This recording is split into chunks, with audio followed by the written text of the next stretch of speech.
On this Monday night, sacking single-use plastics. Canada's new timeline to ban the manufacturing and importing of these eco-unfriendly items. We're going to see some significant changes related to packaging. Tough tax to swallow. I'm not going to keep on it if it's like a fortune. The bitter reaction to one province's new charge on some sweet beverages. Uncharted waters, new rules for transgender athletes and elite women's swimming races. And no more Gnome Sweet Gnome. And it is sad. A fond farewell to a heartwarming and whimsical village. Global National with Donna Friesen. Reporting tonight, Nitu Garcha. Good evening and thanks for joining us. The days are numbered for single-use plastic in Canada. In just a few months, Ottawa will ban making and importing things like plastic bags and straws. It was supposed to happen last year, but like with everything else, the pandemic threw a wrench into that. Eric Sorensen on the Fed's pollution solution and the challenges for retailers and restaurants. At a time when we should know better, many Canadians have been using more single-use plastics, all brought about by an explosion in delivery services during the pandemic. But Ottawa is now shifting back to the environment and starting the countdown to ban manufacturing some plastic products by December this year, the sale of them by December next year, and to end exports in 3 years. These products won't be manufactured anymore in Canada, therefore you won't be able to get a hold of them. The ban will affect highly visible items in our lives: plastic bags, takeout containers, straws, cutlery, stir sticks, even the plastic rings used on six-packs. This decision is supported by science. It will keep our environment clean and wildlife healthy. Canadians throw away more than 3 million tons of plastic every year. Less than 10% gets recycled. Yet it's taken 70 years of dumping plastics into the environment for the public to gradually realize the harm from plastics that can take decades to decompose. We're all disgusted by what we see on our local beach. So the steps we're taking now are important steps, but that's the kind of time frame that we're working on here. We're not going to solve this problem overnight. But solving the problem is beginning. Some fast food outlets have replaced plastic straws with paper ones. Retailers like Sobeys have eliminated single-use plastic bags at the checkout. There will be costs to change, and industries that normally compete will have to work together. More and more, you're seeing companies working with other companies to develop eco-friendly solutions. In years to come, we're going to see some significant changes related to packaging. Ottawa doesn't rule out banning other plastics in the future. The ultimate goal is zero plastic waste by 2030, the vision of a circular economy in which all plastics can be reused to bring an end to the sickening amounts of unrecyclable waste that we've created for years. Eric Sorensen, Global News, Toronto. One province's plan to push people to make healthier choices is getting some backlash. In September, Newfoundland and Labrador will start charging a special tax on sugary drinks. The levy, widely known as the soda tax, will raise millions of dollars in revenue. As Ross Lord reports, reaction is more sour than sweet. At a time of overwhelming inflation, a government fishing for more tax revenue on the backs of consumers is asking for trouble. That's what people at the historic Cain's Grocery and Deli in St. John's think of Newfoundland and Labrador's upcoming tax on sugary drinks. Customers say life is already too expensive. Is that everything? In September, the price of soft drinks goes up. $1.55. I'm not going to keep on it if it's like a fortune to buy a bit of pop, just like gasoline. The new tax is the first of its kind in Canada. It will apply an extra 20 cents a litre to a wide range of products, including regular soft drinks and others with added sugar, like fruit juices, iced tea, and lemonades, along with sweetened sports and energy drinks and some frozen fruit punches. The owner of Cain's Grocery and Deli says emerging from the pandemic slowdown was already difficult, with staffing shortages and customers hard-pressed to find spending money. Low income are primarily the ones, they say, that buy this stuff, and they're going to be hit again. In small business like myself, how much more do we have to incur before the government realise that, we're taxed enough as it is? The government says the new tax is about encouraging better behavior, and from a public health standpoint, it's receiving much more positive reviews. We support the government in prioritizing the health of its citizens and hope that other jurisdictions take notice and follow suit. British Columbia took action last year, not with a new tax, but rather by removing a provincial sales tax exemption for carbonated beverages that contain sugar. Diabetes Canada says sugar taxes could help reverse a continuing rise in the disease. Almost 12 million Canadians either have diabetes or are at risk of developing it, restricting their lives and putting ever more stress on overloaded healthcare systems. Newfoundland and Labrador's diabetes rate is especially high, something the province's doctor-turned-premier, Andrew Furey, is eager to fix. But critics insist the timing is wrong. Now is not the time for the Liberal government to take more money out of people's pockets. It's the time to put money back in people's pockets. So I asked the minister, will you postpone the sugar tax? The government refuses to back off. There is choice when you choose to drink a beverage. You can drink one that's laden with sugar, or you can drink one without sugar. Evidence in parts of the world that already tax sugary drinks, like France and Hungary, suggests they don't always have the desired effect, that many people just get their sugar fix somewhere else. Another complication in one province's effort to be a public health leader. Ross Lord, Global News, St. John's.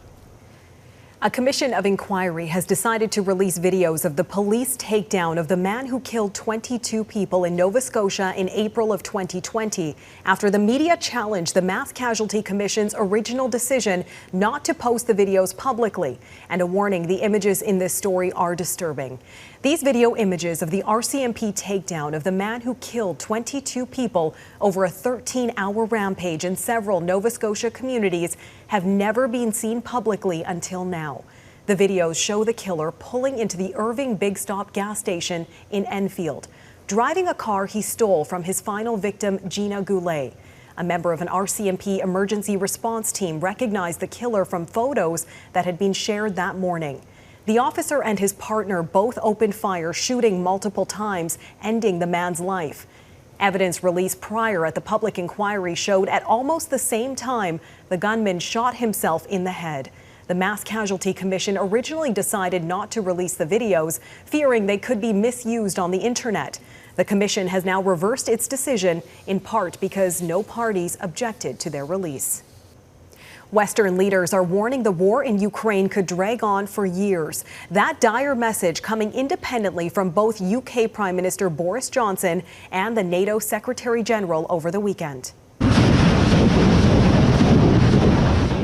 Russian forces are continuing to encircle the key city of Severodonetsk in the eastern Donbass region, while in the country's south, Ukrainian troops have launched a major counteroffensive around the Kherson region. All the while, the Russians continue their indiscriminate shelling and cruise missile attacks on homes and other civilian targets. The war in Ukraine is amplifying the need to modernize continental defense. Today, the federal government announced it will spend nearly $5 billion over the next 6 years to overhaul and modernize NORAD. Mercedes Stephenson explains. The brave new world of cruise and hypersonic missiles, being produced at blinding speed by increasingly aggressive adversaries like China and Russia, rapidly outpacing North America and NORAD defenses. Today, we turn another page and begin NORAD's next chapter. Canada is announcing $4.9 billion over 6 years to modernize continental defense, to detect threats earlier and buy more time to react. One of the biggest projects, scrapping the dated North Warning System, a chain of radar stations across the far north, and replacing it with new systems that can see over the horizon. There's also money for satellites, cloud computing, infrastructure upgrades, and advanced air-to-air missiles. Whether Canada is considering getting involved in the next generation of missile defense, though, was unclear. What we're looking at now, and what our allies have looked at, is what's called IAMD, or Integrated Air and Missile Defense. There's no doubt the money is a big chunk of change, but it was light on details. The Liberal government couldn't answer when the money would flow or provide a breakdown of how it would be spent. And the minister initially said the money was new, but her office later told Global News that was incorrect, and the money was already included in April's federal budget. It's a start, and we're still way behind when we think that out of all the NATO countries, we're by far the farthest behind in all of this. While the details are hazy, NORAD's deputy commander told Global News that his American counterparts still welcome the money. He indicated how pleased he was to see Canada investing into NORAD and continental defense. So that's a very positive step. The NORAD spending announced at CFB Trenton still won't get Canada to the NATO benchmark of 2% of GDP spent on defense, something the United States and NATO have been pressuring Canada to achieve. Neetu? Mercedes Stephenson, thanks. Toronto hosting meetings today between Canadian Finance Minister and Deputy PM Chrystia Freeland and U.S. Treasury Secretary Janet Yellen. As Abigail Bimman reports, the agenda included everything from inflation, the supply chain, and Russia's war in Ukraine. Because we detoxified it as we designed it. The American and Canadian finance ministers tour a biotech company working on replacing petroleum with plants. New ideas for a new chapter. Chrystia Freeland highlighting a geopolitical era that began with the fall of the Berlin Wall. And that era came to an end on February 24th when Putin invaded Ukraine. The two leaders looking at supply chain challenges made worse by the war in Ukraine. In its place, we've entered a period of friendshoring. Friendshoring, a concept explored by the Americans, is about sticking to trusted allies on trade. We saw during the pandemic that our supply chains were very brittle and really lacking in resilience. From supply to demand. The finance minister must be wearing industrial-grade noise-canceling earphones to avoid hearing the calls from economists to cut her government's over-the-top spending. She knows that it's only adding gas to the inflationary fire. Scotiabank's chief economist is the latest to say Freeland's re-announcement of budgetary promises meant to curb inflation may not help. By giving people money, whether it's to help adjust inflation or otherwise, you're continuing to fuel a little of that fire. Suggesting a cut to government funds instead to help cut demand. We think the Bank of Canada could benefit from a little help in terms of seeing that government consumption perhaps increase less than is currently planned, just to help take a little bit of the adjustment burden off the private sector. With the U.S. weighing similar options. President Biden would be supportive of some complementary fiscal actions that would supplement and support what the Fed is doing. The Bank of Canada's next announcement is in 3 weeks, with many expecting a 75 basis point interest rate hike. And our next look at inflation comes this Wednesday when Statistics Canada releases the figures for May. Abigail Bimman, Global News, Ottawa. Some COVID-19 vaccine travel requirements are being dropped starting today. Travelers no longer have to be fully vaccinated in order to board a plane or train in Canada. This includes all domestic and outbound international flights, but masks must still be worn on planes and trains. Cruise ship passengers still have to be fully vaccinated, and vaccination requirements to enter Canada are still in place. From the rink to the hot seat. Coming up, Hockey Canada gets grilled about how sex assault lawsuits were settled.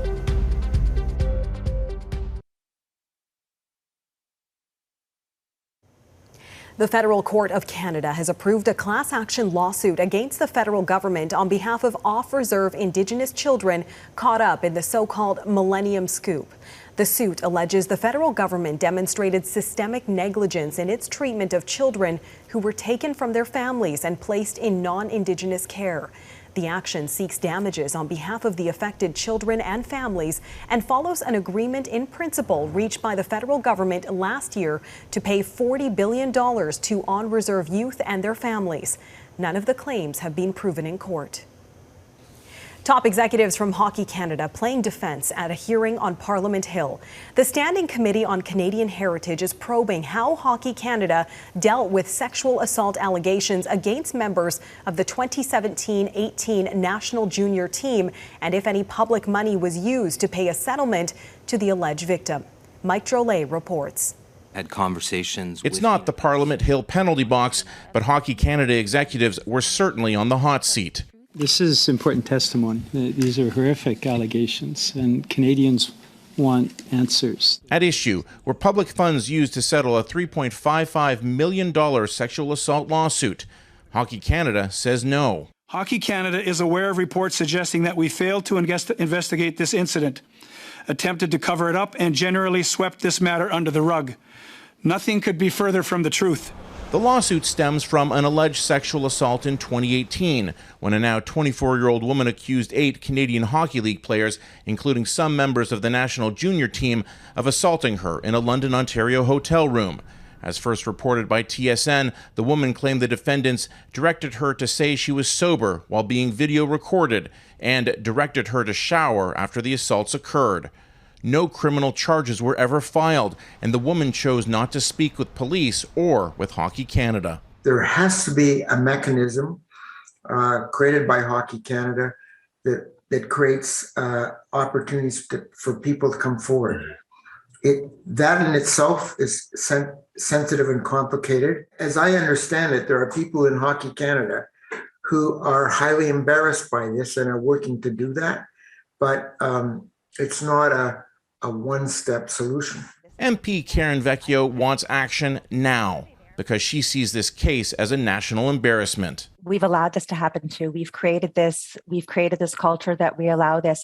I look at our hockey players as our Hollywood of Canada, right?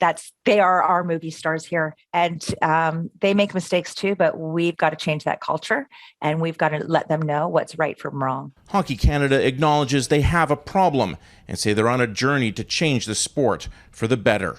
Mike Rowley, Global News, Toronto. Ahead, the global and controversial new policy sinking the hopes of transgendered swimmers.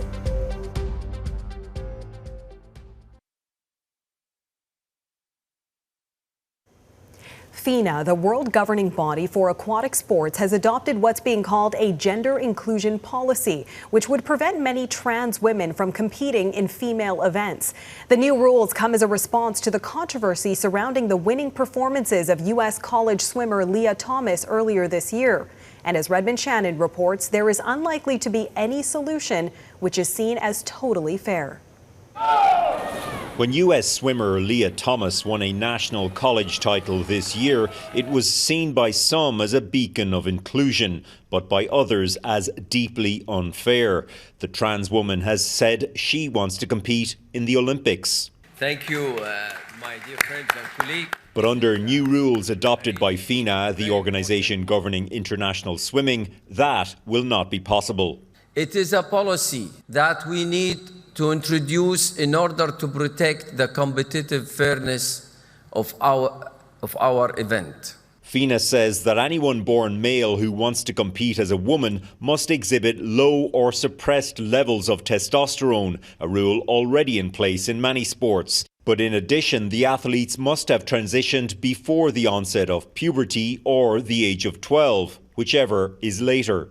The only other sport to add the puberty rule has been rugby. Professor Ross Tucker consulted on that implementation. Most of the biology that differs between males and females is very minimally affected when you lower the testosterone. They're not worried about testosterone. They're worried about, has that person had male biological puberty, and have they had the benefits? Swimming Canada's CEO says he welcomes the clarity of the rules, but his organisation will only implement them in races where Canadian athletes could qualify for international events. Its domestic policy still allows athletes to register under the gender of their choice. FINA also says it aims to add an open category for trans athletes, although it hasn't said when and how that would work. That's not inclusive. That doesn't include them, because it others trans people when, trans women are women and trans men are men. Canadian LGBTQ+ rights groups have called the new rules draconian, discriminatory and unscientific. Redmond Shannon, Global News, London. A Japanese court has dealt a major setback to LGBTQ rights. The court in Osaka ruled the country's ban on same-sex marriage is not unconstitutional. Under the current rules, Japan is the only G7 country that hasn't granted same-sex couples the right to legally marry. The ruling comes as opinion polls show the majority of the Japanese public supports legalizing same-sex marriage. Neighborhood Gnomes next, the magical locals who stole the hearts of a Toronto community.